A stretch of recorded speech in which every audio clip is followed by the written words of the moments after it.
السلام علیکم ورحمۃ اللہ وبرکاتہ۔ آپ دیکھ رہے ہیں اپنا یوٹیوب چینل پیس ان اسلام۔ جیسا کہ ہم پہلے پڑھ چکے ہیں آپ صلی اللہ علیہ وسلم کے نور کے بارے میں، تو آئیے آگے شروع کرتے ہیں۔ اللہ ہی جسے چاہتا ہے مٹاتا ہے یا باقی رکھتا ہے، اور اسی کے پاس الکتاب یعنی اصل کتاب ہے۔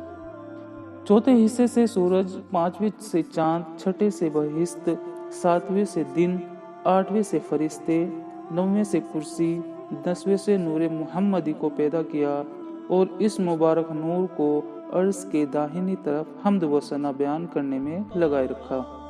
روایت ہے کہ کرسی کے نیچے یاقوت کا ایک دانہ پیدا ہوا، اس کی اونچائی اور چوڑائی 500 برس کی راہ ہے۔ اس دانے پر اللہ نے ہیبت یعنی رعب و دبدبہ کی نظر ڈالی، وہ خود بخود پگھل کر پانی پانی ہو گیا۔ اس کے بعد ہواؤں کو پیدا کر کے حکم فرمایا کہ تم ہر چاروں کونوں پر اس پانی کو موز کرو، کف نکالو، تو اللہ کی قدرت سے آگ پیدا ہو کر اس پانی پر گئی۔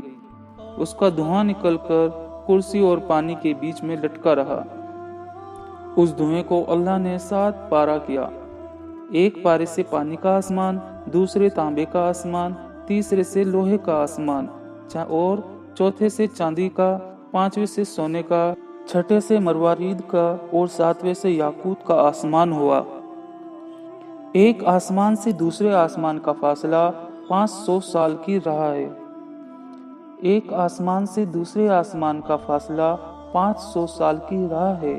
پھر اللہ نے اپنی قدرت سے اس پاکی کے قف سے لال مٹی کی پشت پیدا کی۔ اسی جگہ اب خانہ کعبہ ہے۔ حضرت جبریل اور میکائیل، اسرافیل اور عزرائیل علیہ السلام کو حکم ہوا کہ مٹی کی اس پشت کو چاروں کونوں تک پھیلا دو۔ اس کے پھیلانے سے یہ زمین ہوئی۔ روایت ہے کہ ایک دن عبداللہ بن سلام نے اللہ کے رسول صلی اللہ علیہ وسلم سے عرض کیا، اے اللہ کے رسول، زمین کو کس چیز سے قرار ہے؟ فرمایا، قاف پہاڑ سے، اور قاف پہاڑ کی چھایا ہی زمین اور آسمان کی ہریالی ہے۔ قاف پہاڑ کی اونچائی 5 سال کی راہ ہے، اور قاف پہاڑ کے اس پار 7 زمینیں مسک کی، اور قاف پہاڑ کے اس پار 7 زمینیں مسک کی، اور 7 کافور کی، اور 7 چاندی کی ہیں، اور 70,000 علم ہیں، اور ہر علم کے نیچے 70,000 فرشتے ہیں۔ روایت کرنے والے نے پھر کہا، اے اللہ کے رسول، اس کے بعد کیا ہے؟ فرمایا، ایک اژدہا ہے، اس کی لمبائی 2000 سال کی راہ ہے، اور فرمایا کہ 7ویں زمین پر فرشتے، اور 6ٹھی زمین پر شیطان اور اس کی اولاد، اور 5ویں زمین پر دیو، اور 4تھی پر سانپ، اور 3ری پر تکلیف پہنچانے والے جانور، اور 2ری پر پریاں، اور پہلی زمین پر سب آدمی ہیں، اور 7ویں کے نیچے ایک گائے ہے، اس کے 4000 سینگ ہیں۔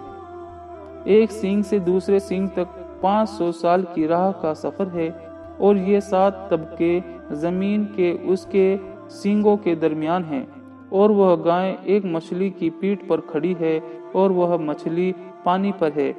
اس پانی کی گہرائی 40 ورس کی راہ ہے، اور وہ پانی ہوا پر لٹکا ہوا ہے، اور ہوا اندھیرا دوزخ پر، اور دوزخ ایک سنگ پراسمان یعنی آسمان کے پتھر پر، اور فرشتے کے سر پر ہے، وہ فرشتہ ہوا پر ہے، اور ہوا لٹکی ہوئی ہے۔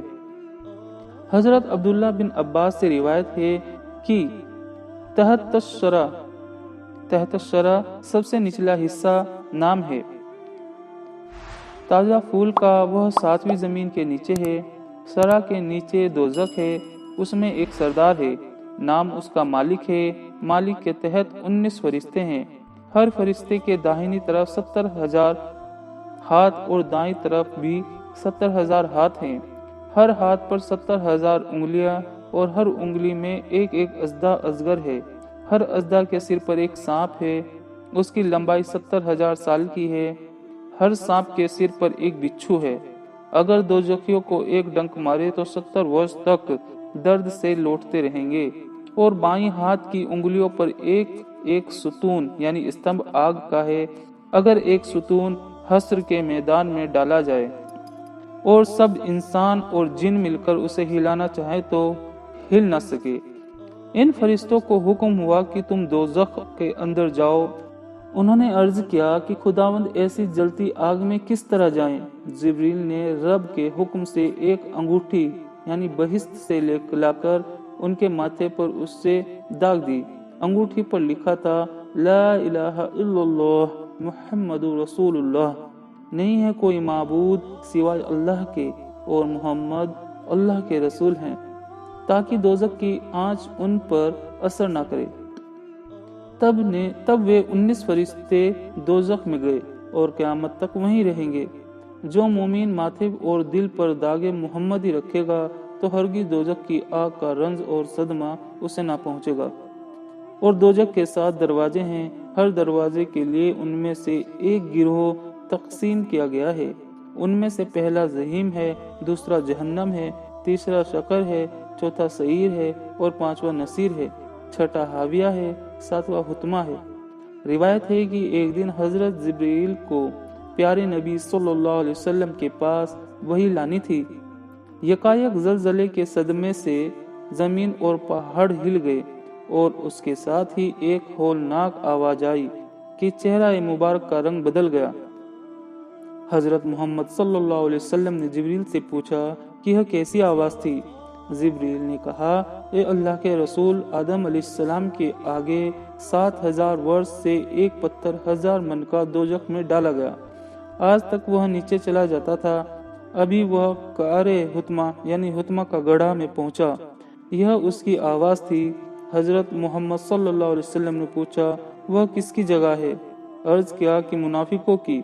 और छठे दर्जे में मुशरिक रहेंगे और पांचवें दर्जे में बुत प्रस्त और चौथे दर्जे में शराब बेचने वाले और तीसरे दर्जे में तरसा, दूसरे दर्जे में यहूदी और पहले दर्जे में तुम्हारी उम्मत के गुनाहगार। दोज़ख के एक दरवाजे से दूसरे दरवाजे तक 70 वर्ष की राह है और एक सरपोश संगीन की जिसकी चौड़ाई 50 साल की राह है दोज़ख के मुंह पर रखा है। दोज़ख के नीचे एक पत्थर है, उसके नीचे एक फरिश्ता मच्छर के पेट पर खड़ा है। उसके नीचे एक मछली इतनी बड़ी है कि दुम उसकी अर्श से लगी है और गाय फिरदौस की है और एक गाय फिरदौस की है। उसके 70,000 सींग है और जमीन में गड़े हैं। वह गाय इस मछली के पेट पर खड़ी है। अगर वह हिल जाए तो पूरी कायनात उलट पुलट जाए। अब्दुल्ला बिन अब्बास से रिवायत है कि हर आसमान पर अनगिनत फरिश्ते हैं। वे सब अल्लाह के हुक्म से अल्लाह के हर तरह के गुण गान गाने में लगे हैं। अगर एक पल अल्लाह की याद से गाफिल हों तो अल्लाह के नूर की तजल्ली से जल भुन कर राख हो जाएं। ये फरिश्ते कुछ गाय की शक्ल में, कुछ सांप की शक्ल में और कुछ गिद्ध की शक्ल में हैं। कुछ का आधा बदन बर्फ का है और आधा आग का है।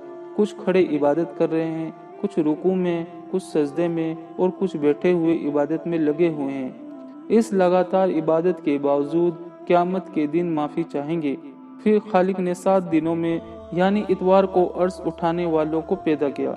सोमवार को 7 तबक आसमान के, मंगल को 7 तबक जमीन के, बुध को अंधेरा, बृहस्पति को मुनाफा जमीन, जुमा को सूरज चांद और तारों को और सब आसमानों को हरकत दिया और शनिचर को तमाम दुनिया के पैदाइश से फारिग हुआ। एक रिवायत है कि अल्लाह ने रेत को पैदा करके हवा को हुक्म दिया तो वह एक हिस्सा जमीन पर और एक हिस्सा जमीन के नीचे ले गई। इसके बाद बेधुआं की आग पैदा करके उससे जिन्नों की कौम पैदा की। जिन्नों से दुनिया भर गई। उन पर अल्लाह ने सुफू नाम का एक पैगंबर भेजा। जिन्नों ने उस पर पैगंबर की नसीहत ना मानी बल्कि उसे मार डाला। जमीन पर जुल्म करने लगे। तब अल्लाह ने इज़राइल को कुछ दूसरे फरिश्तों के साथ भेजा। उन्होंने सबको मारकर पूरी दुनिया को इनसे पाक किया। अल्लाह ही इसकी हकीकत को बेहतर जानता है।